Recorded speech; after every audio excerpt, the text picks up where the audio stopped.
I'm Claire. Welcome to the Wine Safari. So of course the scenery has changed a bit. I guess we wanted a bit of sun. We're just going through some things.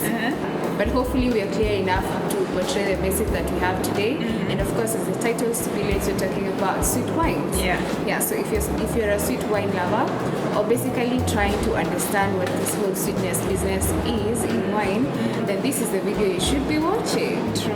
Yeah. So before we get into the topic today, don't forget to subscribe, to share, comment, like.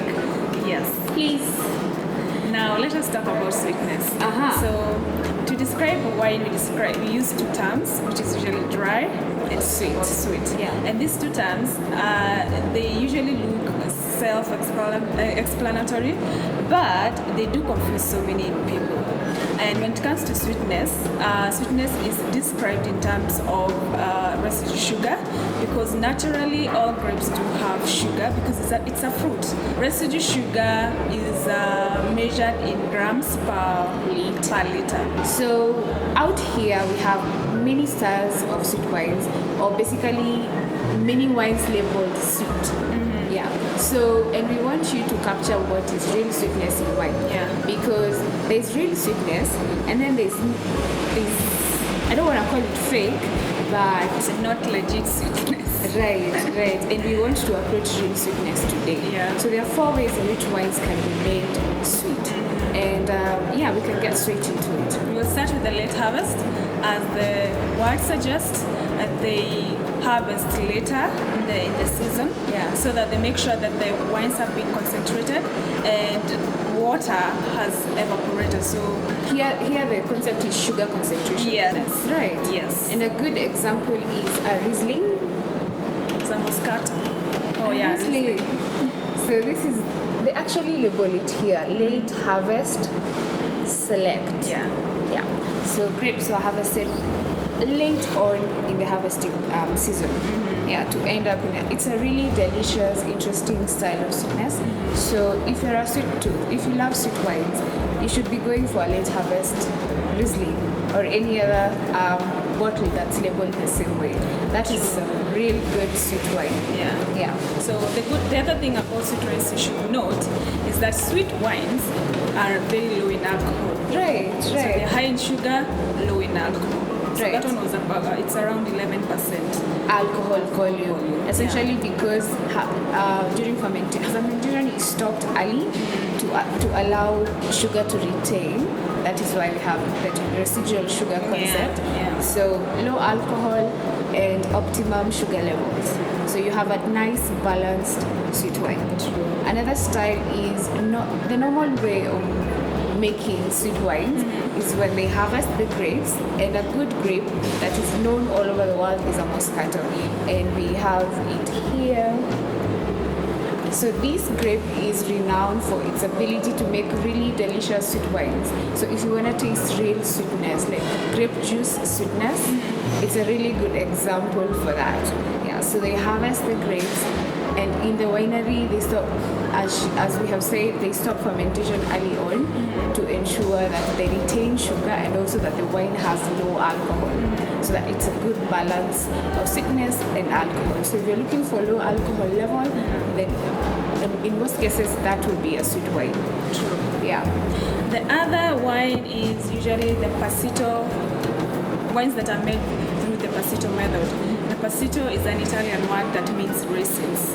So when it comes to this, is they harvest the grapes at harvest time, and then they dry them on mats or pallets. Like sun drying. Yes, the sun dry them. It's still the same way as allowing them to stay longer. It's closer to late harvest.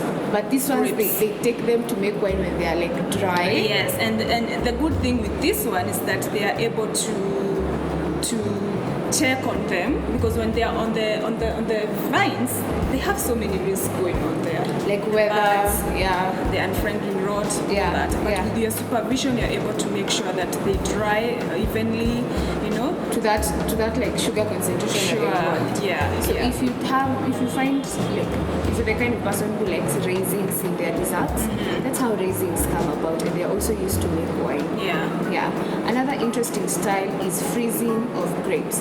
Now that's a common style in Germany that is used to make a style of wine called ice wine, or you can just better call it ice wine. Yeah. So what they do is, and it needs critical weather condition, which is freezing weather condition. So it has to be very cold for the regions. Yeah, for the grapes to freeze. Yeah, so grapes freeze, they harvest, and then during making of the wines, they make sure that even during the pressing, the grapes are frozen in a way that the water in the grape is frozen. So when they press, only the sugar that oozes out. Yeah. So it's also another interesting way in which wines are made sweet, and it's totally legit. So when you're going to buy wine, real sweetness is dependent on how it's made. And if it's not made by the methods that you just mentioned, then you ought to question, how is this wine sweet? Because if it's labeled white sweet wine and they don't, and you're not aware of how the sweetness comes about, that in most cases it means, and especially here in the Kenyan market, most sweet wines are bulk produced, and that is why they tend to be cheaper than dry wines. Yeah, so if they're bulk produced, it could mean that they use low quality grapes. So they add sugar to enhance, flavors and aromas that are not essentially in the grapes themselves. Yeah, so it's like a way of masking low quality grapes. So if you want real sweetness, then buy the real sweet wine. That is what we are essentially advocating. And it's always labeled on the bottles. Right. It's not like some of these wines, sweet wines, just written sweet wines and nothing more. For example, a Moscato, if you come across a Moscato, always know a Moscato is a sweet wine. Yeah. If it's labeled late harvest, it's a sweet wine. It's a sweet wine. Yeah. So really, there are options to sweet wines. So hopefully from now on you're drinking the right sweet wine, because that is all we want for you. Sure. Yeah. So I hope the sweet lovers, you've not left you behind. Right. There's always something for everyone when it comes to wine. Exactly. And you make sure that you choose the right wine which you want to pair it with your dessert. Because it's also a healthy option to be drinking the right stuff. Yeah, true. Yeah. And to experience. Yeah. These sweet wines that are in the shops that you go for are high in sugar and high in alcohol. So the result is a really, really bad headache in the morning. So now you know. High sugar and high alcohol it's a no-go zone if you're looking to enjoy your wine experience. Although we do have the fortified wines that are usually sweet and also high in alcohol. Yeah. But they are made in a legit way.